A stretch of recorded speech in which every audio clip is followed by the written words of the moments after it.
सभी बच्चे लोग हाथ जोड़ लेंगे। गुरुजी नमो अरिहंताणं नमो सिद्धाणं नमो आयरियाणं नमो जयाणं नमो लोई सब साहुणं। जय बोलिए देवादिदेव प्रथम तीर्थंकर आदिनाथ भगवान की। जय बोलिए अंतिम तीर्थंकर वर्तमान शासन नायक वर्धमान स्वामी महावीर भगवान की। इस युग के प्रथमाचार्य श्री चारित्र चक्रवर्ती आचार्य भगवान श्री शांत सागर जी महान मुनिराज की। आचार्य भगवान शांत सागर जी महाराज छाणी परंपरा वालों की के मुनि दीक्षा दिवस की। अनंत अनंत सिद्ध परमेश्वरी भगवानों की सभी को सादर जय जिनेन्द्र जय दूत जड़ंदो। सब नन्हे मुन्ने बच्चे ज्ञानदानम गुरुकुल के उनके गुरुजी अध्यापक महोदय सभी लोग यहाँ पर सम्यक्त कौमुदी ग्रंथ का स्वाध्याय कर रहे हैं, है ना। 17-18 कक्षाएं हो गई हैं। संभवतः आज आप कक्षा का नंबर शायद सही लिखें,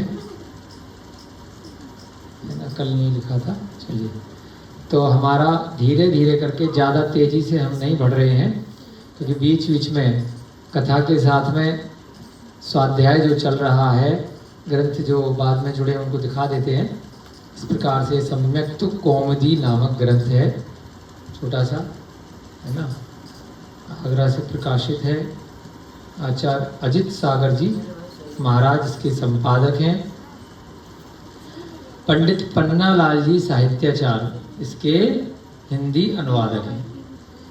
अग्रवाल दिगंबर जैन बड़ा मंदिर मोती कटरा आगरा से यह प्रकाशित हुआ है।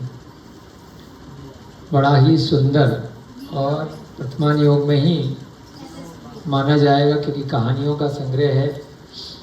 एक ही ग्रंथ में छोटी छोटी कई सारी लघु कथाएं इसमें संकलित की गई हैं, और प्रत्येक कथा कुछ न कुछ हमें बहुत ही प्रेरणा दे रही है, शिक्षा दे रही है। कोई भी प्राचीन काल की कथा जो पिछले जो समय निकल गया है उसमें घटित हुई हैं, जिनको ग्रंथों के माध्यम से, पुस्तकों के माध्यम से हमारे सामने प्रस्तुत किया गया है, वह अवश्य ही हमें कुछ न कुछ शिक्षा देती हैं। ज्ञान दानम गुरुकुल जो यहाँ की संस्था का नाम है, आपके गुरुकुल का नाम है, तो उसमें संस्कार शिक्षा की प्रधानता है।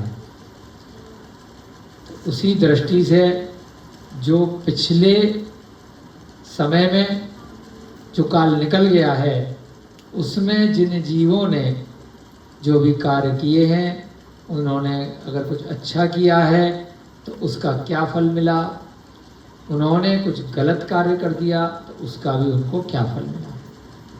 तो यह शिक्षा विशेष रूप से यहाँ जो नन्हे मुन्ने बच्चे हैं उनके लिए अति महत्वपूर्ण है, क्योंकि जब ये आगे बढ़ेंगे, युवा अवस्था में आएंगे, प्रौढ़ अवस्था में आएंगे, तब ये शिक्षाएं उनके जीवन में बहुत उपयोगी साबित होंगी। अभी तो इनके अनुभव में वर्तमान पर्याय में बहुत ज़्यादा चीज़ें नहीं हैं। आप लोगों में कई लोग 20, 25, 30 साल के हैं, कुछ 18 साल के हैं, कुछ 30, 40 साल के, 50 साल के, सब मिक्स है यहाँ पर। और ऑनलाइन आजकल सुविधा है, उसमें तो हर उम्र का व्यक्ति होता है। तो जो वह गलतियाँ कर चुके हैं, कर रहे हैं, तो उनको भी कथा सुन करके समझ में आता है, अरे मैंने ये कार्य कर दिया, तो अब इसके लिए मैं कैसे इसको ठीक करूं।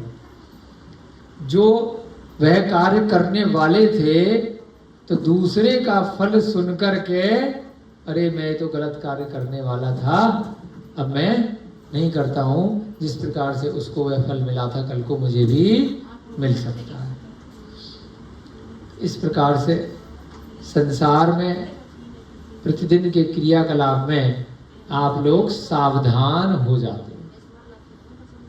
कल भी हमने सम्यक ज्ञान सम्यक दर्शन के ऊपर थोड़ा सा व्याख्यान रखा था कि विश्वास करने का नाम दर्शन है, सम्यक दर्शन। पहले ज्ञान प्राप्त करने का नाम है सही क्या है गलत क्या है, सम्यक ज्ञान। जब ये दोनों चीज साथ में आ जाती हैं और लगातार लंबे समय तक रहती हैं, ज्ञान भी अर्जन कर रहे हो और विश्वास के साथ कर रहे हो, तो चरित्र में वह सारी बातें, सारा विश्वास स्वयं आ जाता है। कई बार हमने बताया माता पिता, हमारे माता पिता है, किसने बताया? हम तो बहुत छोटे थे, मेमोरी भी नहीं है। विश्वास किया कि यही हमारे माता पिता है, सबूत तो कोई नहीं है कानून में कि यही है। बचपन से विश्वास किया, ज्ञान हो गया, बोध हो गया, लोगों ने बताया, फिर हमने विश्वास कर लिया और वो लगातार लंबे समय तक हमारे साथ बने रहे। माता पिता का जो कर्तव्य है, जब हमने ज्ञान रूपी चक्षु से देखा सुना, वही कर्तव्य का दो लोग पालन कर रहे हैं, तो परमानेंट हमारे हमेशा के लिए हमारी दृष्टि बन गई कि यही हमारे माता पिता है, वही चरित्र है। जो ज्ञान से प्राप्त किया उस पर विश्वास कर लिया और उसको अपनी आत्मा में अंतरंग में ढाल लिया, तो सम्यक चारित्र बन जाता है। जब तीनों चीजें एक साथ हो जाती हैं और मोक्ष मार्ग के लिए हो जाती हैं, तो वह रत्नत्रय कहलाता है। और अगर संसार मार्ग के लिए जो प्रतिदिन के आपके क्रियाकलाप हैं, उसमें आपने कोई ज्ञान प्राप्त किया, उस पर विश्वास कर लिया और वह कार्य कर दिया, तो यह संसार का एक चरित्र कहलाता है, मिथ्या चारित्र कहलाता है। आपको संसार में तो उसमें सुख और दुख उसके फल मिलेंगे, परंतु वह संसार से मुक्ति का कारण नहीं है, सर्व दुखों से मुक्ति नहीं मिलेगी। तो दो प्रकार के, एक मिथ्या और एक सम्यक। तो यहाँ सम्यक चारित्र की बात हो रही है, सम्यक कौमुदी की बात हो रही है कि सही क्या है। ये ग्रंथ, यह सब बातें, ये सब स्वाध्याय किन लोगों के लिए है? जो संसार के सुखों से और दुखों से बोर हो गए हैं, ऊब गए हैं, कि बहुत सुख भी ले लिए और बहुत दुख भी ले लिए, नरक त्रियंच गति न जाने कितनी बार भोग ली, और स्वर्ग के सुख भी बहुत बार अनुभूति में आ गए, और मनुष्य पर्याय जैसे सुख भी बहुत बार जन्म मरण कर लिए। जन्म जरा मृत्यु बार बार होती रहती है। आज थोड़ा कम पैसा है, पिछले जन्म में ज्यादा था, अगले जन्म में फिर कम ज्यादा होगा, तो वह उतार चढ़ाव जैसे वर्तमान में हम और आप लोग प्रतिदिन देखते हैं, ऐसे न जाने कितने अनंत भवों में हम सब ने देख लिया। तो जो बिल्कुल ऊब गए, अब बहुत पैसा भी कमा लिया है, उससे भी थक गए, बहुत सुख सुविधाएं, पांचों इंद्रियों के विषय भोग खूब देख लिए, सुन लिए, महसूस कर लिए, और दुख भी बहुत देख लिए। जब नरक के दुख तक हम भोग करके आ गए, सागरों की आयु पर्यंत, तो छोटा मोटा किसी ने कुछ कह दिया, थोड़ा बहुत रुपया पैसा चला गया, थोड़ी सी विपत्ति आपदा आ गई, रोग आ गया भैया जी को, पेट में दर्द हो रहा था, तो ये तो बहुत छोटी चीज है। सागरों की आयु हम सब ने अनंत बार नरक में निकाली है। नरक के दुखों का वर्णन भी बीच बीच में आपको यदा कदा जब प्रसंग आता है बताते रहते हैं, आगे भी बताते रहेंगे। तो जब हम अपने स्वयं के ही पिछले कई भवों के सुख और दुख को हम भूल जाते हैं, परंतु स्वाध्याय से, ग्रंथ की चक्षु से हमारे जो ज्ञानावर्णी कर्म का क्षेपसम होता है, उस चक्षु से जब हम स्वयं के पूर्व भवों को जान लेते हैं, तो हमारे वर्तमान के दुख ऐसे रह जाते हैं, बिल्कुल बूंद के समान, कि ये तो कोई दुख नहीं है। मेरी आत्मा ने पिछले भव में कितना कष्ट झेला है, कितना कष्ट झेला है, कैसी यातनाएं झेली हैं, कितना कितना समय कारावास में बिताया है। तो ये छोटा मोटा अगर बंदी गृह में अभी कुछ डाल दिए क्या होगा?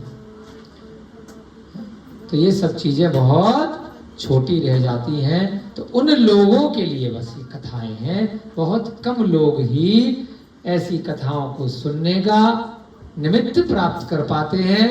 पूर्व जन्म के, वर्तमान जन्म के कोई ऐसे बहुत पुण्य कर्म का उदय आता है तो वो विरले लोग हैं जो यह सम्यक दर्शन की कथा को सुन पा रहे हैं, है ना। हमारे दो भैया जी नए भी आए हैं, जिनका स्वागत है, रामदास जी और हमारे गुलाब चंद जी का बहुत बहुत स्वागत है। इनका भी बड़ा पुण्य कर्म का उदय है जो ऐसे स्वाध्याय की कक्षा में आज बैठे हैं। हम अपनी कोई तारीफ नहीं कर रहे, इनका पुण्य है ना। हम तो ग्रंथ का स्वाध्याय शुरू करने से पहले यहाँ पर थोड़ा सा आपको विषय वस्तु का व्याख्यान करते हैं कि भाई सम्यक दर्शन में कम लोग क्यों होते हैं इन कथाओं में। कोई यूट्यूब पे आप फिल्मी कहानी डाल दो, कोई वीडियो डाल दो, तो 2 घंटे के अंदर, 1 घंटे के अंदर लाखों, मिलियन, 10-10, 20-20 लाख, करोड़ों व्यू आ जाते हैं। इन पे क्यों नहीं आएंगे? इनमें सुनने वालों की संख्या कम क्यों होगी? क्योंकि मोक्ष जाने वाले लोग बहुत कम होते हैं। रत्न बहुत कम होते हैं, हीरा, पन्ना, मोती, माणिक, है, लोहा और एल्यूमिनियम, सस्ती धातुएं बहुत मिलेंगी, परंतु उनसे धीरे धीरे करके कम होती जाएंगी, जो संख्या में कम होंगे और वो महंगी होती जाएंगी। लोहा ऐसी पड़ा रहेगा, कोई पूछेगा नहीं कील वील यहाँ वहाँ यथा कथा, कोई उठाएगा।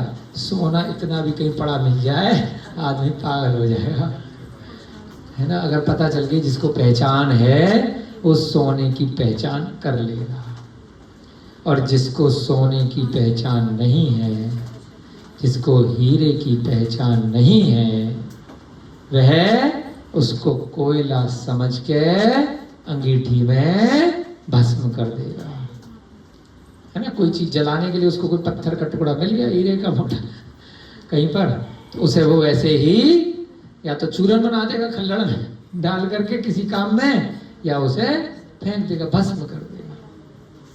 हम सबकी अनादिकाल से यही हालत है। रत्नत्रय के बिना, जागृत अवस्था के बिना हमने न जाने कितने भाव अपने हाथ में आए हुए रत्न को स्वयं से ही भस्म कर दिया है। तो आज हमारा पुण्य जागा है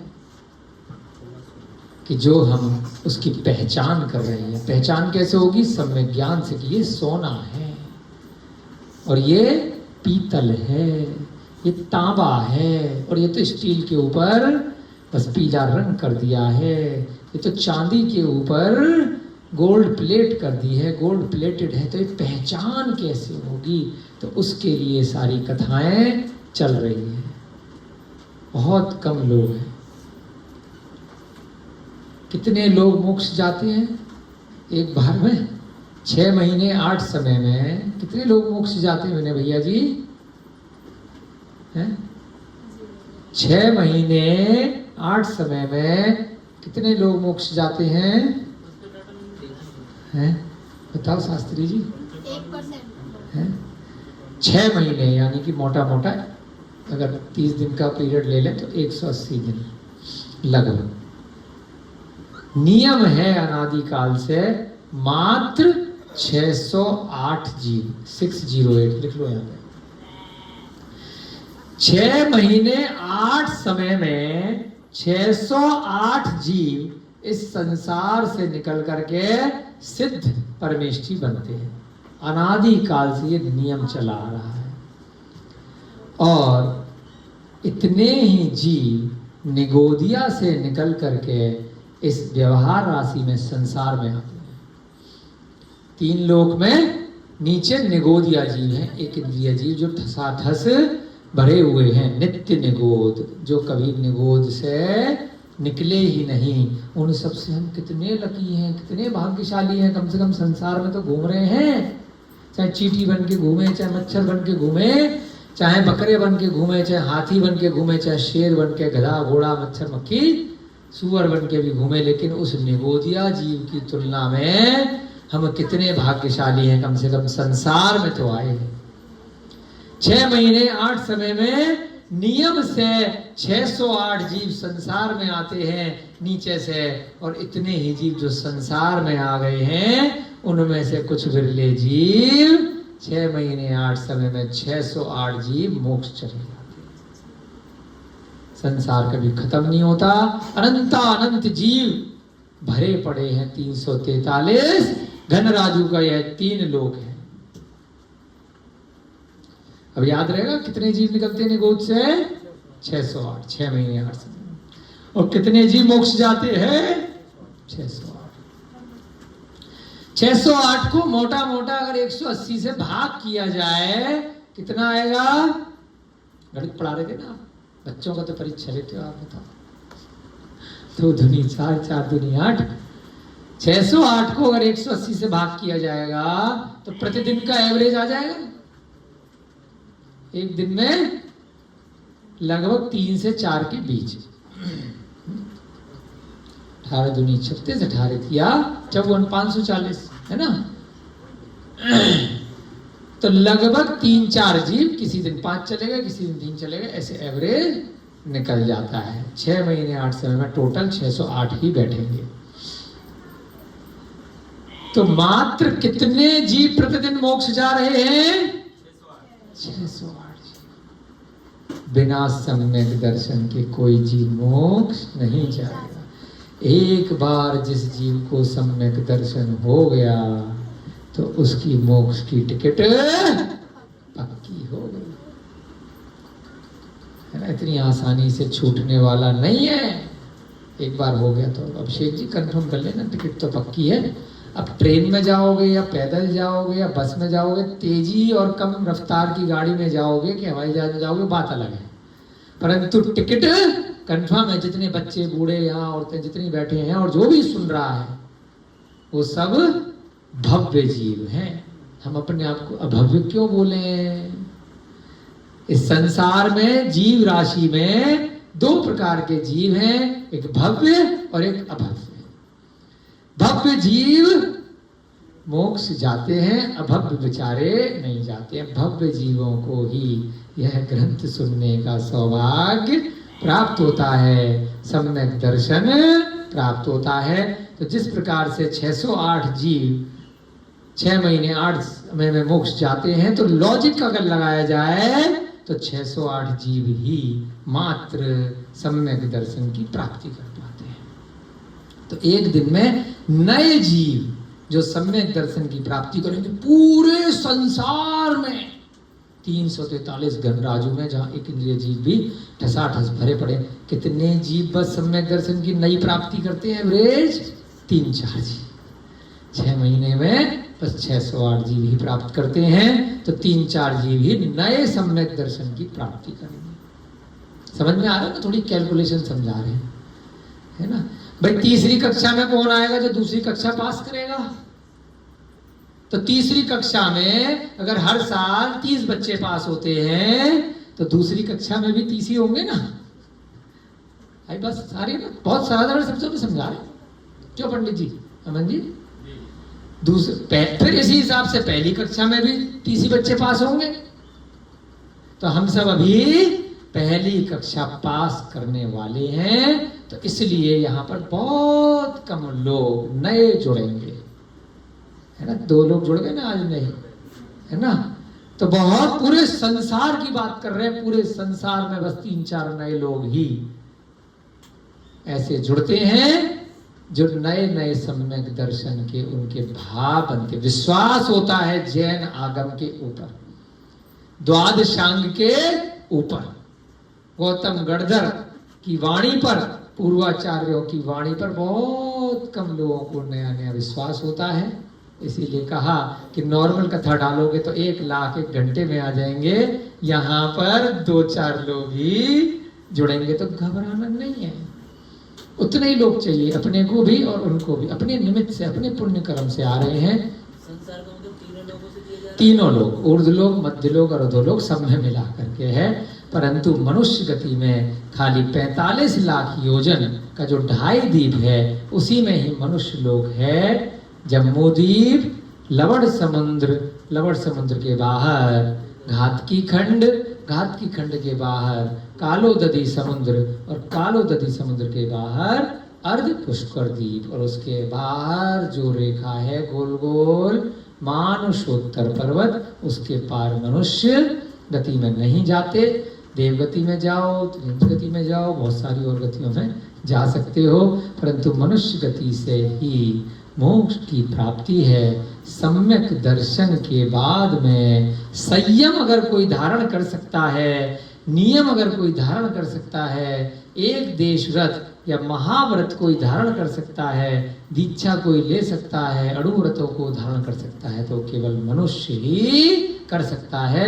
देवता भी बेचारे चाहते रह जाते हैं, लेकिन वे भी दीक्षा नहीं ले सकते।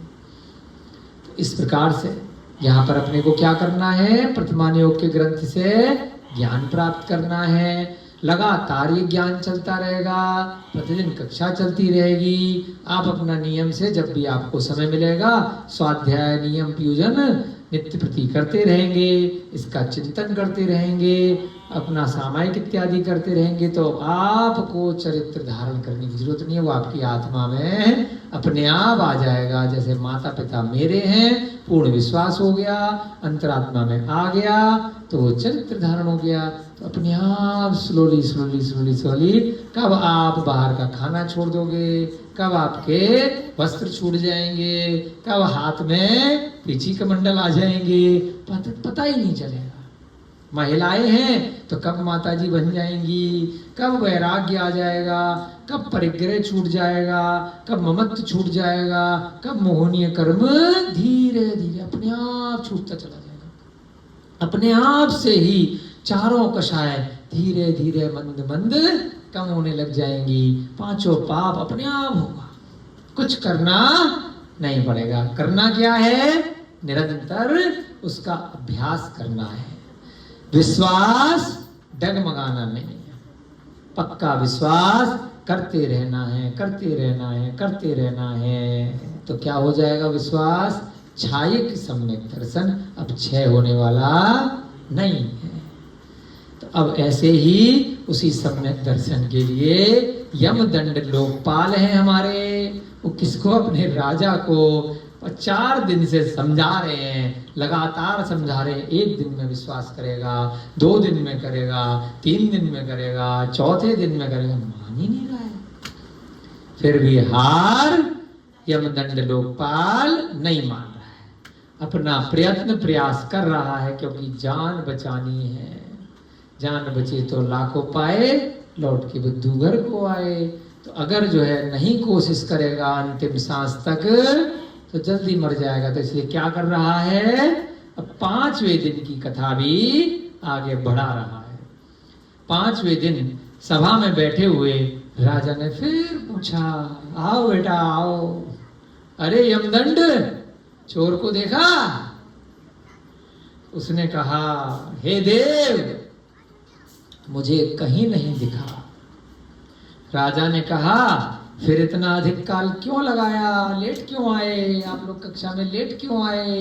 तुम्हें मालूम था ना 9 बजे से सभा शुरू हो जाती है, आप लोगों को मालूम था ना 4 बजे से कक्षा शुरू हो जाती है, तो 4:30 पे क्यों आए, 5 बजे क्यों आए?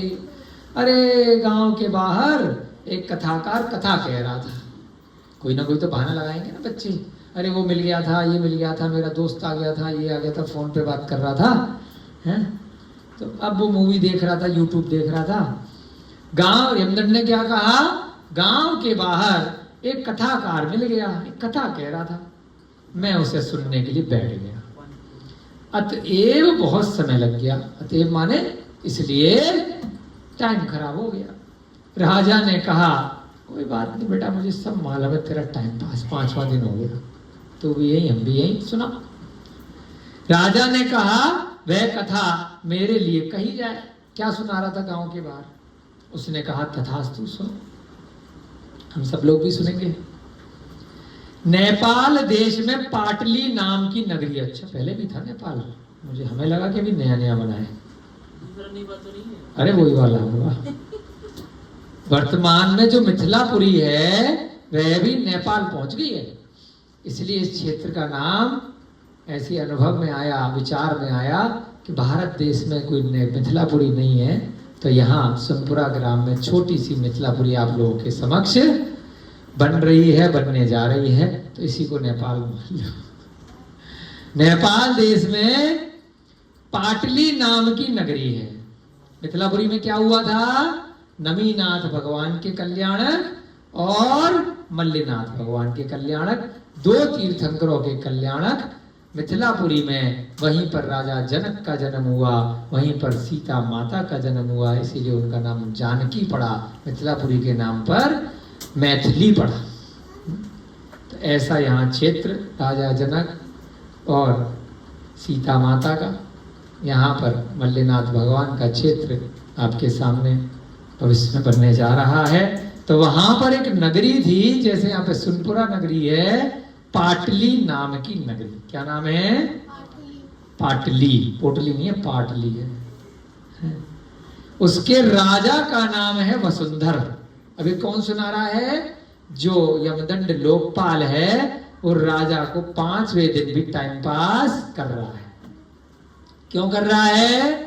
क्योंकि राजा ने उसके लिए मृत्यु दंड 7वें दिन 8वें दिन निश्चित कर रखा है कि खजाने में जिसने चोरी करी है, या तो चोर को लाओ और खजाने को लाओ, नहीं तो 7 दिन के बाद मरने के लिए तैयार हो जाओ। उस यमदंड ने अपनी जांच पड़ताल में सीआईडी बिठा करके, सीबीआई लगा करके क्या पता लगाया है कि राजा ही चोर है, राजा मंत्री और पुरोहित। तो इसलिए अब वो राजा को क्या बोलेगा? तुम चोर बोल ही नहीं सकता, तो इसलिए कहानी सुना रहा बैठ करके कि चलो भाई 7 दिन खींचने, तो धैर्य के साथ में कुछ कहानी गप्प कर ले, है ना। एक पिक्चर आई थी टाइटैनिक, देखी थी ना तुमने? तो जब जहाज डूब रहा था, बहुत लोग तो कूद कूद करके भाग गए, और कुछ लोगों ने कहा कि भाई बोट जो लाइफ बोट है वो कम है, कम लोग जा पाएंगे, बाकी को तो मरना है। तो उन्होंने क्या किया? म्यूजिक चलाना शुरू कर दिया धैर्य के साथ, कि जो मृत्यु है उसको धैर्य के साथ, संगीत के साथ अपना समय निकालेंगे और भगवान की शरण में चले जाएंगे। वही काम यहाँ यमदंड कर रहा है। जब मृत्यु निश्चित है, 7 दिन बाद आनी है, जब राजा ने ही चोरी करी, और राजा के मुंह पे बोलेंगे कैसे? उसने अनाउंसमेंट कर दिया कि मुझे मारना है, तो तड़पा तड़पा के सोच करके क्यों मार रहा है? इससे अच्छा तो एक बार में ही उसी दिन काम तमाम कर देता। मृत्यु से ज्यादा डर होता है मृत्यु के इंतजार में, है ना। कल आएगी, परसों आएगी, तो वो रोज मर रहा है बेचारा। किसी को बोल दिया जाए तेरी 2 साल बाद की फांसी है, और जेल में डाल दिया जाए 2 साल तक, तो वो बेचारा रोज मर रहा है इंतजार कर करके उस तिथि का। तो ऐसे यमदंड लोकपाल को 7 दिन बाद की डेट दी है कि तेरी 7 दिन बाद की फांसी है।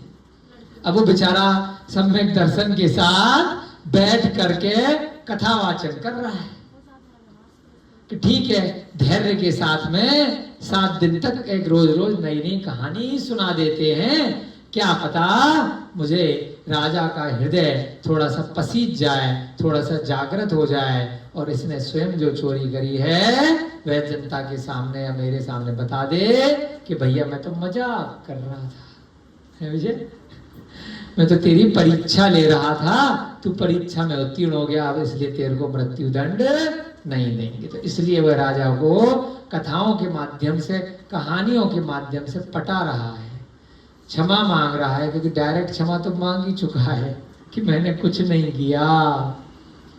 लेकिन राजा को वह लोकपाल, वह जो उसका यमदंड है, वह अपने राज्य में रोड़ा लग रहा है कि कल को ये मेरा राज्य ना छीन ले। तो नेपाल देश में पाटली नाम की नगरी है, राजा का नाम है वसुंधर और रानी का नाम है वसुमती। राजा कवित्व के विषय में, कविता करने में बहुत बलिष्ठ था। हाँ जी संकल्प भैया जी, टोपी थोड़ा ऊंची करो। हाँ, तुम तो नहीं थे कहीं वो राजा, रोज बैठ करके कविताएं सुनाया करता था, इसीलिए पाटली नाम की नगरी थी। पाटलिपुत्र बोलते ना, वहां एक जगह बोले पाटलिपुत्र। तो पाटली नाम की नगरी में आओ जी, आज कविताएं सुनाएंगे, शेरो शायरियां, कविताएं बढ़िया बढ़िया। बहुत बलिष्ठ था, बड़ा उसको आनंद आता था। राजमंत्री का नाम था भारती भूषण, एक मंत्री था उनका, उसका नाम क्या था? थोड़ी देर के लिए याद रखना पड़ता है, तभी कहानी समझ में आती है ना। और मंत्री की स्त्री थी, उसकी जो पत्नी थी, उसका नाम है देवकी। जो देवकी श्री कृष्ण जी की माता है वो अलग है, नाम राशि सेम है। ठीक है, जैसे गौरव नाम के बहुत मिल जाएंगे, अभिषेक नाम के बहुत मिल जाएंगे। ठीक है, माता का नाम क्या है? देवकी, मतलब मंत्री की पत्नी का नाम। और मंत्री का नाम है भारती भूषण। वह मंत्री आशु कवि होने से लोगों के बीच बहुत प्रसिद्ध था। अच्छा, मंत्री भी बड़ा अच्छा विद्वान कवि था, रोज बैठ जाता था कविताएं लिखने में। वाह। एक दिन सभा के बीच चलने वाली विद्वत संगोष्ठी, अच्छा यहीं से आया तुम विद्वत संगोष्ठी में जाते हो, सारे कविताओं वाले विद्वानों को संकल्प जी इकट्ठा कर लिया गया। आओ सारे चौपाल लगा करके वाह जी वाह वाह, इरशाद इरशाद शुरू हो गए राजा के सामने, सारे बुला लिए। राजा की कविता को मंत्री ने, ओहो ये तो गड़बड़ हो गई भाई साहब, मंत्री ने राजा की कविता को दूषित कर दिया। राजा ने कोई कविता करी, उसमें कोई कमी निकाल दी या बेइज्जती कर दी। क्या बोलता ना, आपस में चल रहा है, कव्वाली चल रही है, कहाँ राजा भोज कहाँ गंगू तेली तो राजा इधर कविता कर रहा होगा, उधर मंत्री कर रहा होगा, तो राजा की कविता हल्की पड़ गई, बड़ा बढ़ गई भाई साहब। राजा की कविता में अनेक दोष निकाल दिए, छंद में, मात्रा में, व्यंजन में, उसमें कोई दोष निकाल दिए, कविता में कोई कमी ही निकाल दी। अब तो उसकी खैर, राजा तो निकाल सकता है। आपको पुलिस वाले ने पकड़ लिया तो आप पुलिस वाले की कमी निकाल सकते हो कि तूने पैसे मांगे? एसएचओ से जाके बोलोगे कि दुल्ले ने मेरे से रोड पे रेड लाइट पे पैसे मांगे थे? वो कहेगा भाई मेरा भी तो हिस्सा था, मैंने तो भेजा था, आ जा तू 4 दिन के लिए अंदर। दे आपके ऊपर वाले की आप कमी नहीं निकाल सकते, है ना। आम प्रजा का आदमी मंत्री की कमी नहीं निकाल सकता, मंत्री राजा की नहीं निकाल सकता। नीचे हेयर की चलती, सिस्टम नीचे की तरफ चलता है। मंत्री की कमी राजा निकाल सकता है, मंत्री नीचे वाले की निकाल सकता है, नीचे वाला नीचे वाले की निकाल सकता है। कोई शरीर से, बल से और उससे कुछ नहीं होता, पद से होता है, पद से, धन से, है। जिसके पास पावर है, 1 2 3 4 सिस्टम के अनुसार प्रिंसिपल साहब है, गुरु जी हैं हम। तुमने कैसे अमन जी को बोल लेते ना, हाँ अमन जी नहीं बोल सकते गुरु जी को, कमी नहीं। एक सिस्टम है, उसमें कोई वो वाली बात नहीं है ना। जब तक हम छोटे हैं अपने माता पिता को कुछ नहीं बोल सकते, धे थप्पड़ धे डंडे पड़ेंगे। कुछ भी बोल दिया अगर उनको शिक्षा दे दी तो होता है ना बेटा।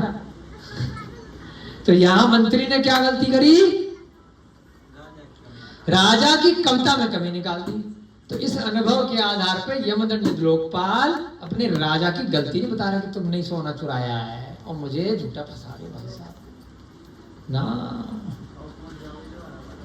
क्या कह रहा है? अब राजा ने हो गया कांड, कुपित होकर, कुपित माने क्रोधित होकर, गुस्सा आ गया। तू तेरी क्या औकात, तेरे को मैंने ही मंत्री बनाया और तू प्रजा के सामने, बाकी कविता में रखने वाले विद्वानों के सामने मेरी कमी निकाल रहा है। हाँ बेटा, मंत्री का क्या होगा बताओ बेटा, क्या होगा शिखा मंत्री का? तबला बच जाएगा। बच गया तबला। मंत्री को बंधवा दिया राजा ने, और रात के समय, उस टाइम तो नहीं करवा सकता, सब कहते यार इसने तो सही बोला था, इस मंत्री ने तो सही बोला था। और विद्वान वाह वाह वाह वाह, हाँ जी राजा जी, वाह वाह वाह वाह, जो चापलूस, वाह जी वाह, आप बिल्कुल सही बोल रहे हो, आप बिल्कुल सही बोल रहे हो। भाई होना ही पड़ेगा चापलूस, नौकरी नहीं करनी है आपको बताओ। तो चापलूस का मतलब कोई बुरी बात थोड़ी है। आप अपना परिवार चलाने के लिए, हैं, अपनी जान बचाने के लिए, जो पद में आपसे ऊपर है उसकी हाँ में मिलाओगे, है ना। आपकी शादी हो गई है ना, तो बीवी की बात मानना चापलूसी है? बताओ सिद्धि, कोई चापलूसी थोड़ी है। उसने कहा रात में दिन है तो दिन है, हम तो मानते हैं। है ना, वो कोई चाप, वो व्यवस्था चलानी है, पति की मजबूरी है। बिना भी मानता है। अगर बीवी से घर में झगड़ा करोगे कि नहीं है, रात है, तू पागल हो गई है, तो वो फिर रात में दिन दिखा देगी आपको, मार मार के, गाली दे दे करके, सुबह बैग पैक करके भाग जाएगी। मैंने को 4-5 बार दिखा दिया है ना। तो इसलिए व्यवस्था चलाने के लिए कोई चापलूसी नहीं है। मंत्री को अगर अपना घर पालन पोषण करना है, अपना जीवन का उसको अगर मोह है, तो बेचारा वो राजा की बात मानेगा। जहां पे काम कर रहे हो और वहीं पर विरोध करोगे उसकी बात का, तो आप मूर्ख हो। कोई चापलूसी नहीं है। आज यहाँ पे राजा बैठे हैं, प्रधानमंत्री इत्यादि मंत्री परिषद के लोग हैं, एमपी एमएलए जो भी हैं, वो हाँ में हाँ मिला रहे हैं। जो राजा ने बोला हाँ हाँ हाँ वोट दे दिया, चापलूसी थोड़ी है भैया, पद से चले जाओगे। इंडिया पाकिस्तान का मैच हो जाए, जनता कहती रहेगी भैया मत कराओ। तो ये टेक्निकल बातें ग्रंथ से बता रहे हैं, चापलूसी नहीं है। आपको संसार में, अपने परिवार में, अपने समाज में अगर रहना है, तो जहां से आपकी जरूरत पूरी हो रही है और आप उनसे पद में छोटे हो, आपकी चलने नहीं वाली है, तो आप शांति से बैठे रहो। बिल्कुल सही कहा, बिल्कुल सही कहा, हाँ जी हाँ जी हाँ जी करके चलते रहो। वाह मोदी जी वाह, चलते रहो चाहे कुछ भी हो। क्योंकि जैसा बहाव है, जैसा प्रवाह है, उसके हिसाब से समय के अनुसार कार्य करना चाहिए। प्रवाह के विरुद्ध तब कार्य करो जब आप उनसे पावर में, पद में शक्तिशाली हो, आप टिके रहोगे। नहीं तो अगर आपकी वहां से जरूरत पूरी हो रही है तो शांति बना के रखो। परंतु मंत्री ने शांति नहीं बनाई, इसलिए विनय भैया जी के कहे अनुसार उसका तबला बज गया। रात के समय राजा ने मंत्री को बंधवा दिया और गंगा के प्रवाह में फेंक दिया, गिरवा दिया। परंतु परंतु आ गया, यहाँ पर कुछ पाप किया था, लेकिन कुछ कहीं से पुण्य आ गया। बहते बहते किसी पूर्व पुण्य, उसकी आयु बची हुई थी बेचारे की, पूर्व पुण्य के उदय से वह मंत्री बहते बहते बालुका के ऊपर गिर पड़ा। बालुका माने कहीं रेत वेत कोने में, नदी में, गंगा में मिल गई, वहां पे जाकर के उसकी रस्सी जो उसको बांध रखा था, वहां जाकर के फंस गया। है ना, रात के अंधेरे में उसके अब चेले जो हैं, जिन्होंने बांध करके फेंका है, अब वो देखो वो फेंक करके आ रहे हैं। आपको के चापलूस है, अरे नौकरी कर रहे हैं उसकी, इतना थोड़ी सोचेंगे कि क्यों फेंका है क्या। और राजा ने कहा भाई फेंकवा दो। 4 आदमी रात को बुलाए दरबारी कि भाई इसको फेंक आना, उठा करके सोते हुए बिस्तर समेत रस्सी बांध देना, उठा लेना और फेंक आओ। दिमाग नहीं लगा सकते हो। अगर बाद में उनने उसकी जान बचा ली, दिमाग लगाया, तो उनकी भी नौकरी जाएगी। जो मंत्री है उसको बचाया, उसको तो ढूंढ के दूसरे सेवक ले ही आएंगे। जिनने अगर राजा की आज्ञा का विरोध किया, ये भी जान से जाएंगे। तो कोई चापलूसी नहीं है, नौकरी कर रहे बेचारे। सैनिक होते हैं ना, जो ऑर्डर दे दिया राजा ने, जो भी उस देश का राजा है, शासक है, कि जाओ लड़ना है, मारना है, भैया तनखा खा रहे हो, दिमाग लगाए क्यों मारना है, क्या कारण था, क्या लड़ाई थी, क्या बैर था। अब रसिया की यूक्रेन से लड़ाई चल रही इतने साल से। अब राजाओं की 2 आदमी की लड़ाई है बस, पुतिन की और वहां के 2 आदमी की ईगो है। यहाँ पर भी भारत पाकिस्तान में गांधी जी उस टाइम थे, और यहाँ के आपके जिन्ना 2 आदमियों की ईगो थी, लड़ाई मारे। पब्लिक जो है, सैनिक है, उनको इतनी ट्रेनिंग होती है कि तुमको प्रश्न नहीं पूछना है कि क्यों लड़ रहे हैं, क्या कारण है, और क्यों युद्ध विराम हुआ, क्यों बंद हुआ, और क्यों चालू हुआ था। बस आपको इतने साल से खिला रहे हैं, तनख्वाह दे रहे हैं ना आपके अकाउंट में, तो ऊपर से बस फरमान आएगा, चिट्ठी आएगी, आपको वहां पहुंचना है, यहाँ पहुंचना, बोरिया बिस्तर से बैठो, जाओ मारना शुरू करो। तो ज्यादा दिमाग लगाने का काम नहीं होता है। अब वो कोई चापलूसी नहीं होती, वो आपका काम है, वो ड्यूटी है, उसी के लिए तनख्वाह मिल रही है। तो ऐसे ही जिन सेवकों ने फेंका, वो अपना दिमाग में लगाएंगे कि मंत्री सही था कि राजा सही है, उनको ड्यूटी पूरी करनी है। जो फांसी की सजा दे रहा है, जो जेल में किसी को रख रहा है, जेलर है, अब भले झूठे इल्जाम में अंदर बंदे आदमी 10 साल से, 5 साल से, 10 दिन से, 10-20 महीने से, वो खूब जो वहां पे पहरेदार खड़ा है जेल में, वो कन्विंस है, कंफर्म है कि इसने जुर्म नहीं किया, लेकिन वो निकाल नहीं सकता। टाइम पास तो कर लेगा जेल की बैरक के आगे पीछे, हाँ तू अच्छा आदमी है, लेकिन अगर निकाल दिया तो इसकी भी नौकरी जाएगी। हाँ, बहुत सारे उदाहरण है, प्रतिदिन के उदाहरण होते हैं। तो वहां पर इसलिए वाली बात बता रहे हैं कि बहुत ये रोजमर्रा में बातें चलती हैं कि यार तू ही मेरे को, तू तो जानता था मैंने गलत काम नहीं किया, मुझे क्यों तूने फेंक दिया नदी में, मुझे क्यों मार दिया।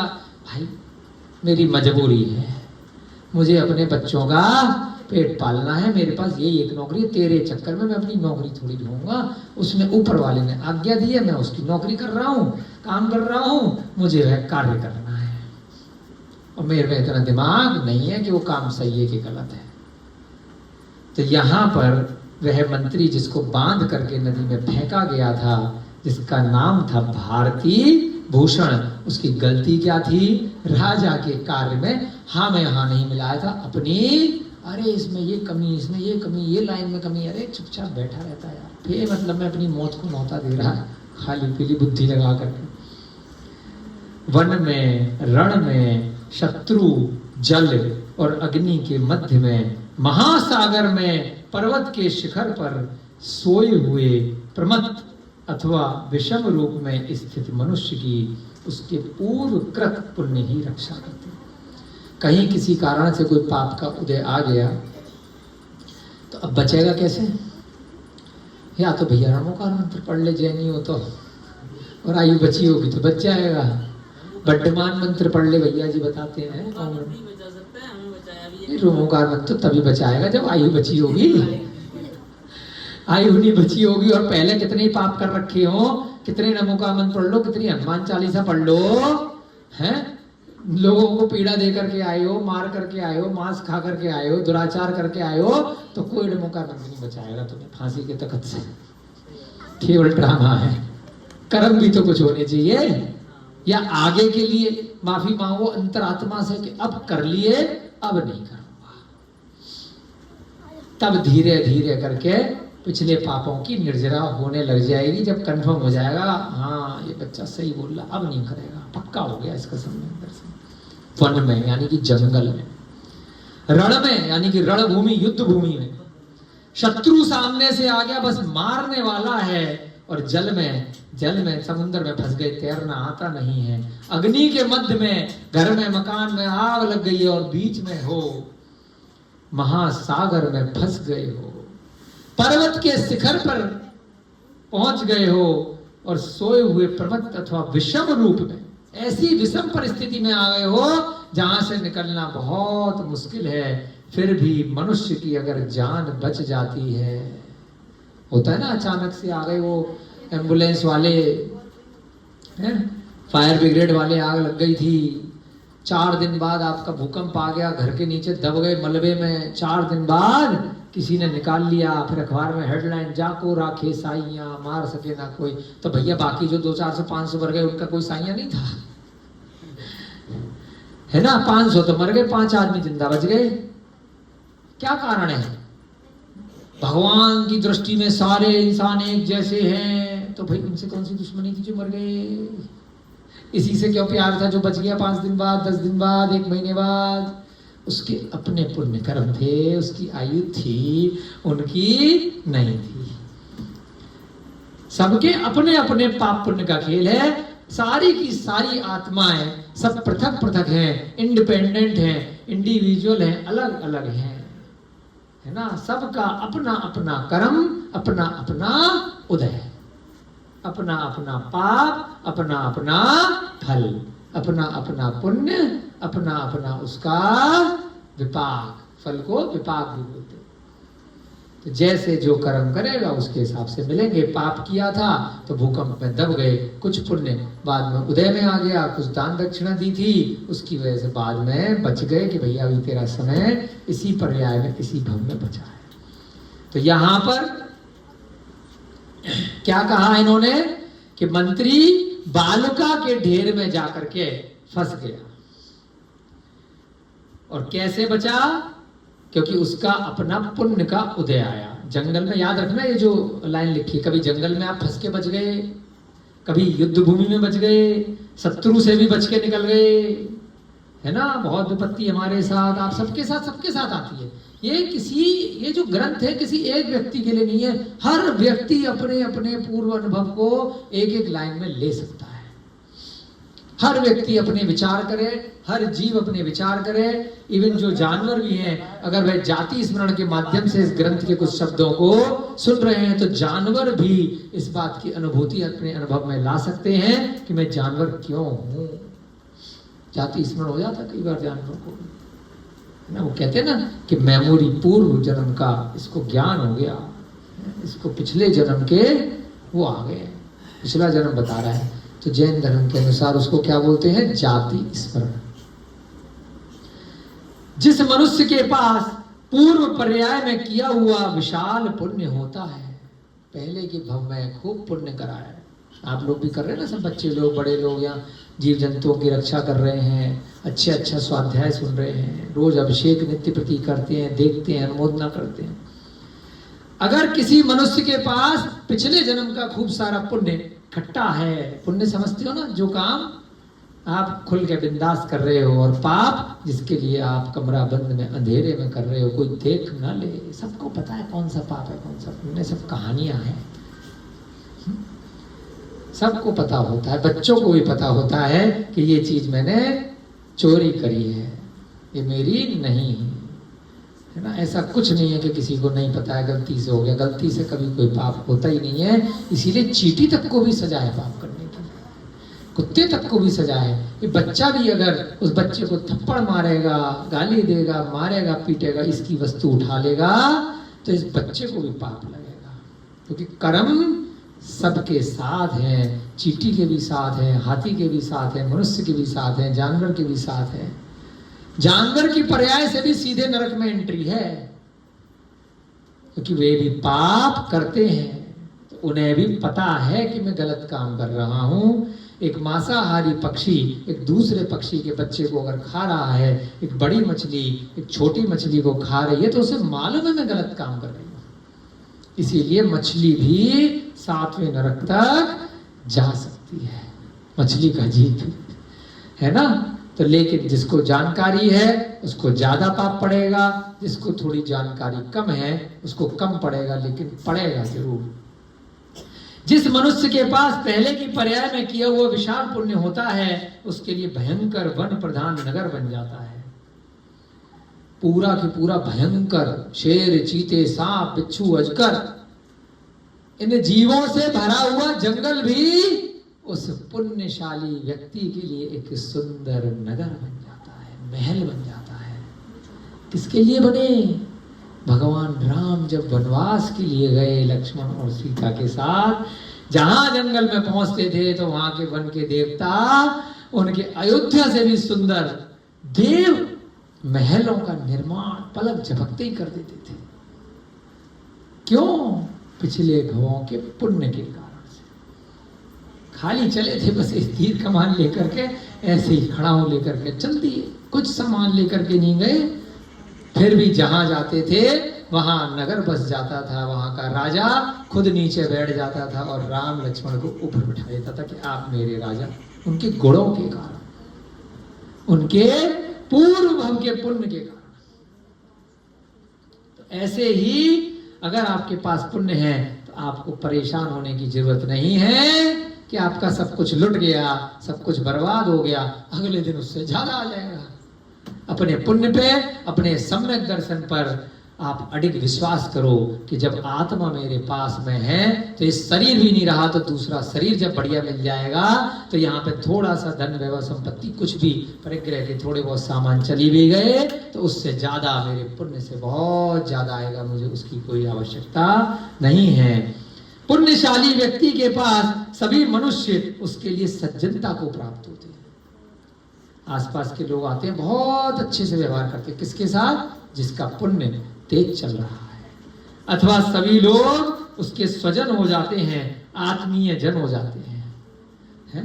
आप अगर किसी से कटु शब्द नहीं बोलोगे, किसी से छल कपट नहीं करोगे, बेईमानी नहीं करोगे, गुस्सा नहीं करोगे, तो सामने वाला कितनी देर गालियां देगा, कितनी देर आपका पैसा चुराएगा, कितनी देर आपको परेशान करेगा, वो धीरे धीरे करके आपका आत्मीय बन जाएगा, आपका स्वजन बन जाएगा, आपका प्रिय बन जाएगा। थोड़े अच्छे अच्छे शब्द होते हैं ग्रंथों में। हम ग्रंथ से क्यों पढ़ाते हैं? हम कहानी पढ़ करके सीधे भी अपने शब्दों में सुना सकते हैं, लेकिन क्यों पढ़ते हैं ग्रंथ की भाषा? जिससे आपको धीरे धीरे भविष्य में स्वयं से स्वाध्याय की आदत पड़े। ये शब्दों के अर्थ, क्योंकि वर्तमान में क्या अपनी अपनी अपनी रीजनल लैंग्वेज होती है, किसी की भोजपुरी है, किसी की बिहारी है, किसी की एमपी की है, किसी की यूपी की है। तो जो ग्रंथ की भाषा है वो शब्द हमें, जो अच्छे अच्छे शब्द हैं, हमारी जो अपनी स्वयं की व्याकरण है, स्वयं की जो हमारा शब्दकोश है, डिक्शनरी है, तो उसमें वह अच्छे अच्छे शब्द हमारे बढ़े।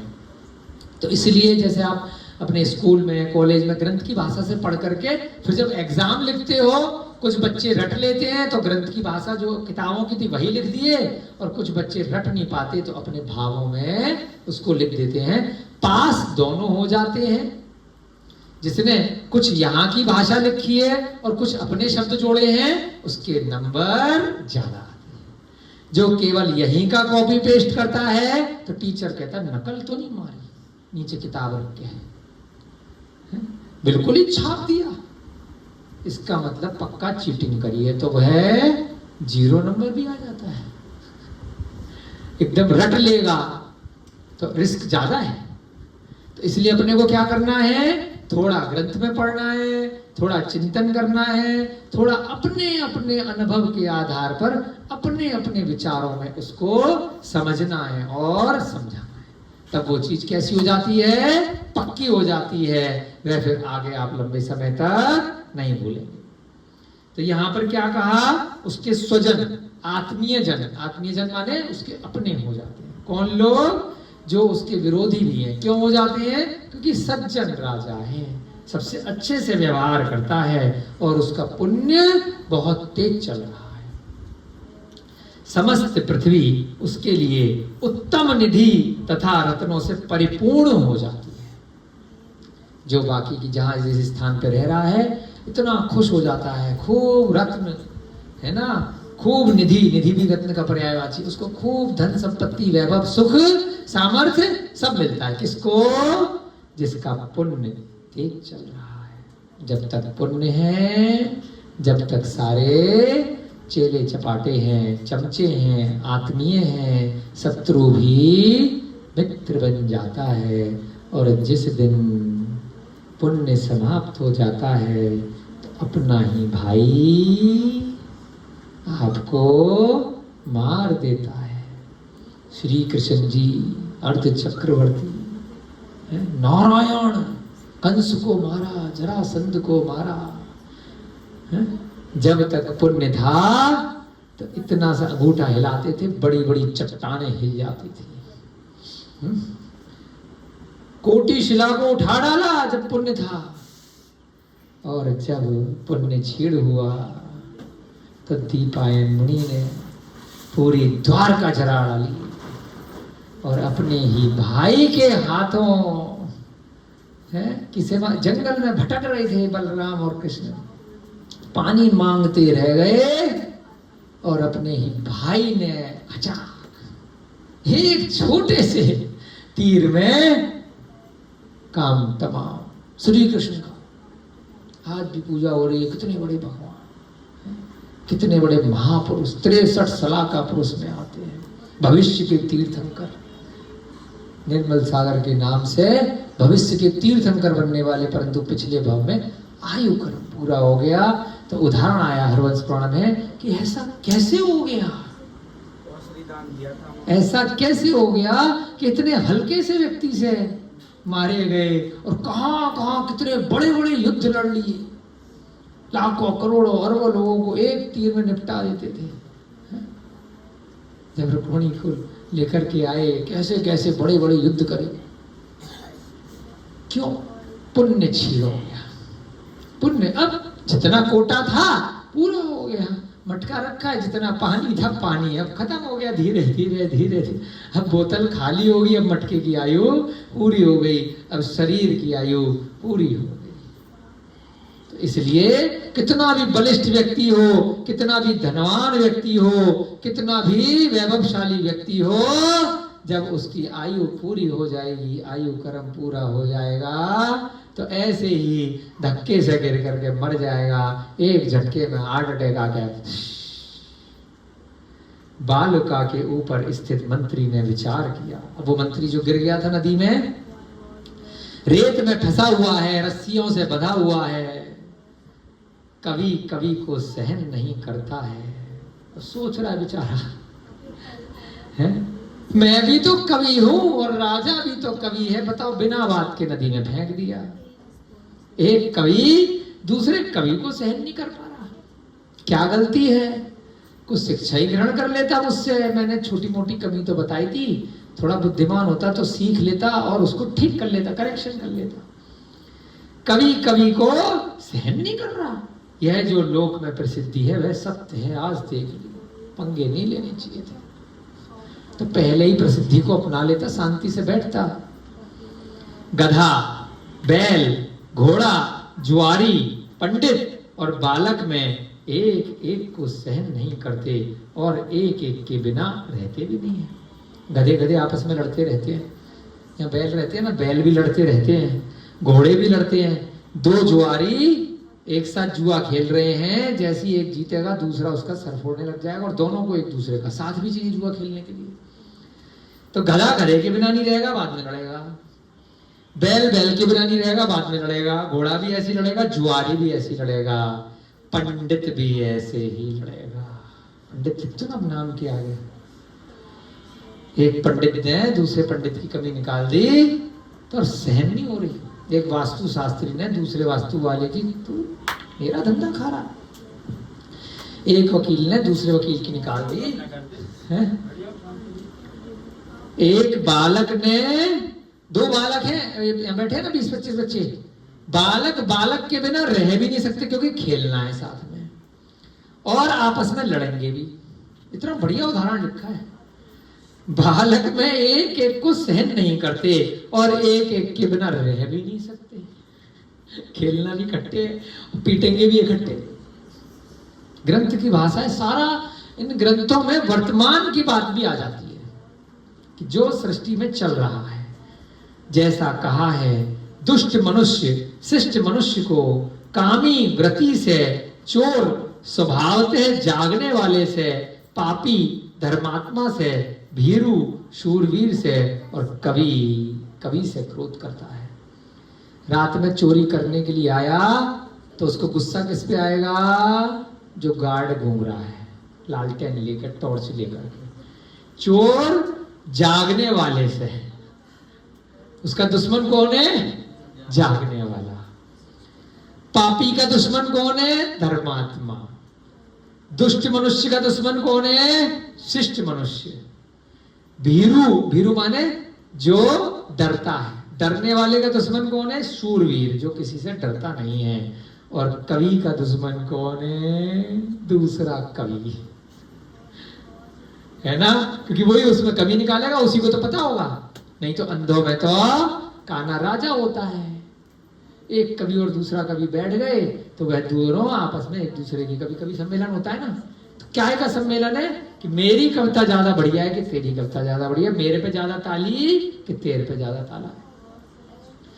फिर भी कहा है रसोईया रसोईया से, दो रसोईया आ गए, ममता दीदी और दूसरे हमारे जो भी है यहाँ पर, वैद्य वैद्य को, ब्राह्मण ब्राह्मण को, नट नट को और राजा राजा को देख हे भगवान कुत्ते के समान घुरूर आता है।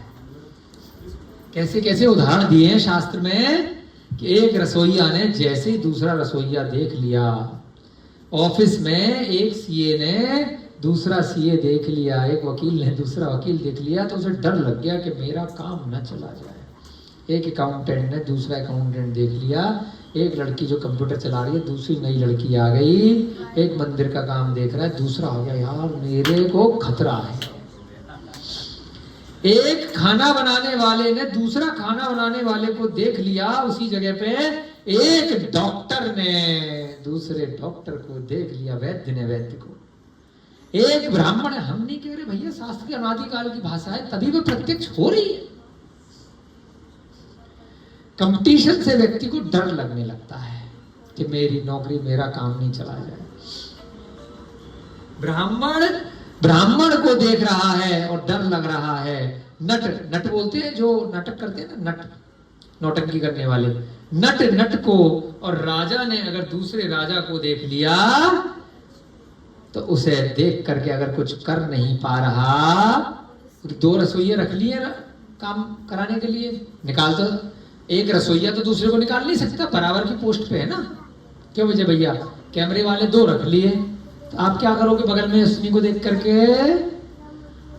बुरा मत मानना, कुत्ते के समान घुरघुराता है। थोड़ा हंसी मजाक भी चलते रहना चाहिए, भाषा हम अपनी भाषा यूज नहीं कर रहे, यहीं लिखी है। जैसे कुत्ता दूसरे कुत्ते को कर कुछ नहीं पा रहा, बस भौंक रहा है, डरा रहा है, डर के चला जाए। कामी मनुष्य ब्रह्मचारी से डर रहा है। कामी माने जिसका शील बहुत अच्छा है, जो ब्रह्मचर्य का पालन करने वाला है, जिसका इंद्रियों पे बहुत अच्छा कंट्रोल नहीं है, ऐसा कामी व्यक्ति जो कहीं पर भी देख करके फिसल जाता है, उल्टे सीधे वीडियो देख करके उसका दिमाग खराब हो जाता है, ऐसे कामी मनुष्य, मोही मनुष्य, वो किससे घबराते हैं? ब्रह्मचारी से, महाराज जी से घबराते हैं। और इनका क्या शील है, क्या कैरेक्टर है, क्या चरित्र है। इनके सामने स्वर्ग की अप्सरा भी आ गई है, नर्तकी भी आ गई, और इनका मन जरा भी टस से मस नहीं हुआ, तो डर रहा है कामी मनुष्य। उस प्रकार अत्यधिक कोश करता है, कोप करता है, जिस प्रकार के रात्रि में घूमने वाला, जागने वाला चोर जो है, जागने वाले मनुष्य को देख करके गुस्सा करता है। कामी मनुष्य ब्रह्मचारी को देख करके क्रोध करता है, जैसे चोर रात में आ जाए और कोई जागता हुआ मिल जाए तो उसको मारने का प्रयास करेगा।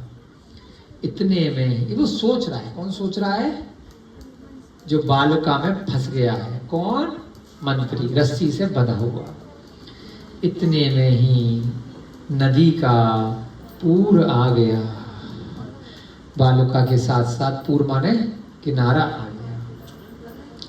बहते बहते बस उसने अपना कुछ ऐसी टेक्नोलॉजी लगाई कि सांस ले रहा होगा, इसलिए मरा नहीं था। छटपटाते शांति से अपना बहते बहते बहते बहते वह किनारे पे आ गया। पानी में उतरते हुए अपने आप को देखकर मंत्री ने एक श्लोक कहा। 5-7 मिनट और रह गए, देखते हैं कितनी कथा रह गई है।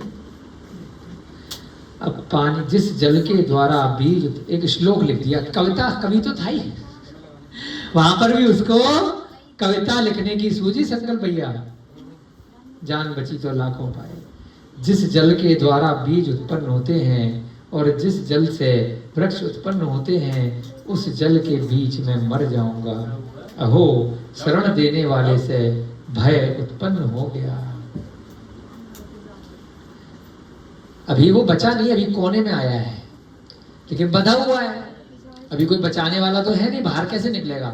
रस्सी से बंधा हुआ है, तो कुछ ही दिनों में मर जाएगा उस पानी के अंदर, कुछ घंटे में, जितनी उसका।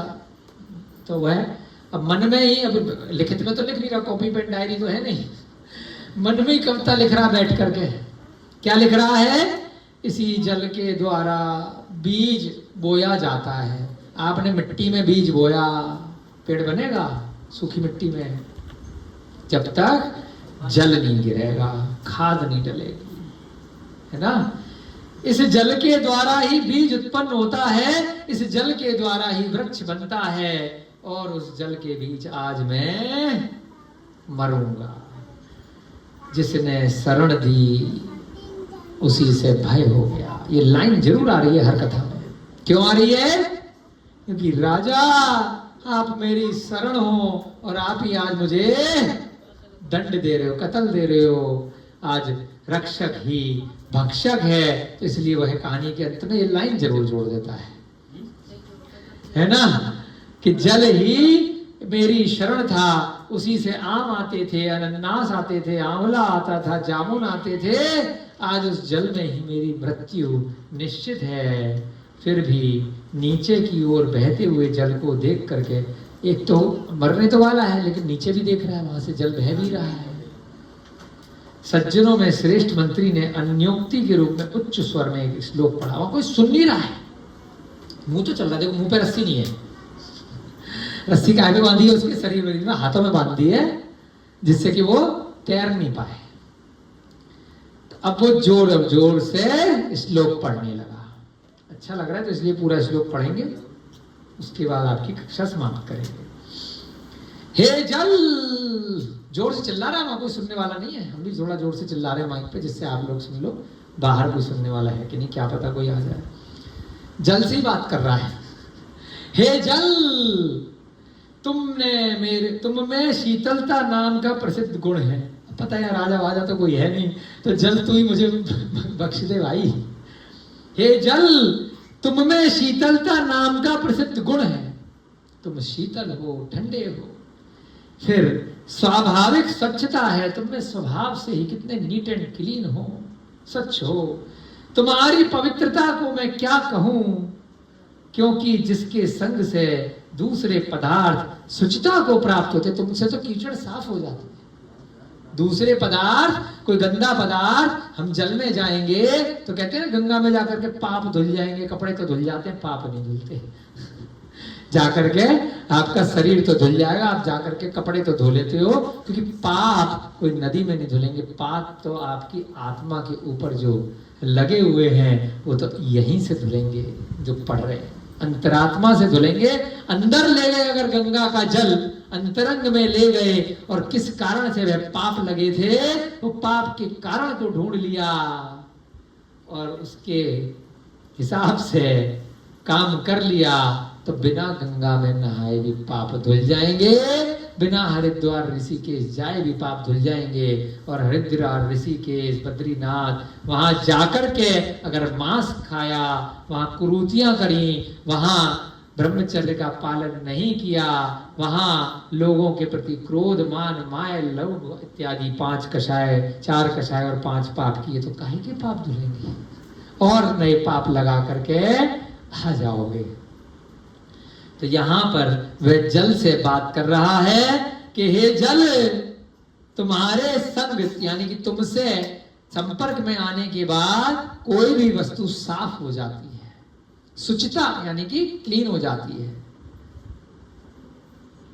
अथवा इससे तुम्हारी अधिक स्तुति का स्थान और क्या है। मैं घर बैठ के नदी की क्या स्तुति करूंगा, आज नदी की ही, नदी के अंदर रह करके स्तुति कर रहा हूं। तुम प्राणियों के जीवन हो, जीवन की रक्षा करने वाले हो, फिर भी तुम आज नीच मार्ग से क्यों जाते हो, तुम मुझे क्यों मार रही हो भाई नदी, ये तो तेरे लिए बहुत छोटा काम है, नीच काम है, तो तुम्हें रोकने के लिए कौन समर्थ है, बता भाई, मेरी जान बख्श दे। नदी से ही वह जीवन की रक्षा मांग रहा है। यहां मंत्री ने पानी के ब्याज से राजा से कहा कि आप स्वयं उत्कृष्ट होकर भी, अच्छा पानी के नाम से, अब मंत्री इस कविता से क्या कह रहा है, राजा वहां नहीं है, यहां पर नदी किस चीज का पर्यायवाची है, राजा का, कि हे राजा, तुम तो कितने पवित्र थे, कितने श्रेष्ठ थे, कि तो यहां पर नदी को अब रिप्लेस कर दो राजा से।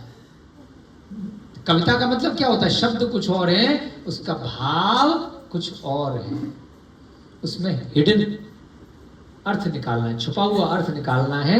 एक श्लोक आता है अंग्रेजी में, read between the lines, line में शब्द कुछ और लिखे हैं, उसका अंतर्निहित जो भाव है, जो भावार्थ है, वह कुछ और है, वह गूढ़ अर्थ हुआ करता है। तो वहीं यहां पर उस श्लोक में समझा रहा है, नदी को वह रिप्लेस करना है राजा से।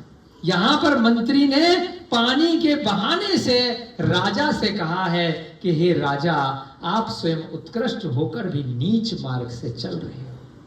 मैंने तो कोई गलती नहीं करी, थोड़े से व्याकरण छंद की कुछ कमी निकाली थी, आप उस टाइम बोल देते, कल आकर के अगले दिन मुझे डांट देते या उसको ठीक कर लेते, मारने की क्या जरूरत थी। ये नीच मार्ग है। हे नदी, तू कितनी श्रेष्ठ है, तेरे पास आकर के लोग अपने वस्त्रों को धोते हैं, कपड़ों को धोते हैं, गंदगी को धोते हैं, और तूने ही आज गंदगी का मार्ग अपना लिया। असहनशीलता के कारण मंत्री का घात कर रहे हैं, तो तुम्हें कौन रोक सकता है ना। आपकी कक्षा का समय हो रहा है। यहाँ पर 5वें दिन की कथा चल रही है, बस एक पैराग्राफ और है, कल पढ़ लेंगे इसको, समय पूरा हो रहा है। तो छोटे छोटे से वाक्यों के माध्यम से अब बस एक लाइन बोल करके बात खत्म करेंगे। बहुत ध्यान रखना क्या सीख मिली हमें। अभिषेक जी, अगर कोई व्यक्ति बड़ा है तो उसे बड़प्पन का पालन करना है।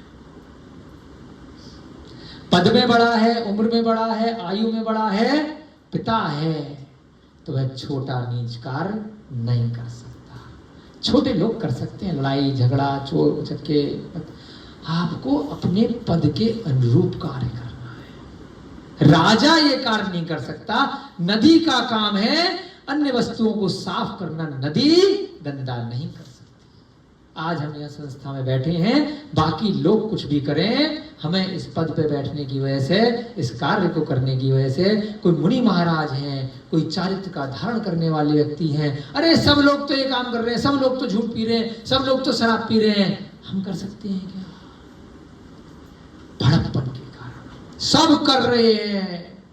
लेकिन जिस पद पे आप हो, उस पद के योग्य आपको कार्य करना पड़ेगा। उसी की वजह से आप उसके अनुरूप हैं, आप उसके योग्य हैं। राजा को क्षत्रिय अगर बनाया है तो छत्र का काम करना है, छाते का काम करना है, सबको शरण देनी है, सबकी रक्षा करनी है। इसलिए राजा किसी भी प्राणी को छत्र की जगह उसका भक्षक नहीं बन सकता। तो यहाँ पर ये सीख दी है कि राजा का जो कार्य है उत्कृष्ट होकर के वो निकृष्ट कार्य कर रहा है, नीच मार्ग से जा रहा है। नीचे वाले कुछ भी करे, लड़ाई हो गई, नदी में फेंक दिया, 4 दोस्तों में लड़ाई बराबर के थे, तो वो कार्य कर सकते हैं। यहाँ से हमें सीख लेनी है कि हम जिस पद पर हैं, जिस समय जिस काल में, हमें उसके अनुरूप कार्य करना है, नहीं तो इसमें हमारी नीचता है। हम अगर जैन कुल में जन्म लिए हैं और अगर हमने शराब पी, हमने रात्रि भोजन खाया, हमने प्याज लहसुन जमीन खाए, तो हम नीच कार्य कर रहे हैं। हम ये नहीं कह सकते कि सारी दुनिया कर रही है, क्योंकि हमने जैन कुल में जन्म ले लिया है। हमारे पद के अनुरूप वह कार्य नहीं है। 1000 में से 999 लोगों कार्य करें, उनका कार्य। इस प्रेरणा के साथ में आप लोग अपने अपने शक्ति के अनुसार, अपने सामर्थ्य के अनुसार जितना जो ग्रहण कर सकते हैं ग्रहण करें। जय बोले महावीर भगवान की, अनंतानंद सिद्ध परमेष्ठी भगवानों की, जिनवाणी माता की। सभी को जय जिनेन्द्र, जय दूजड़।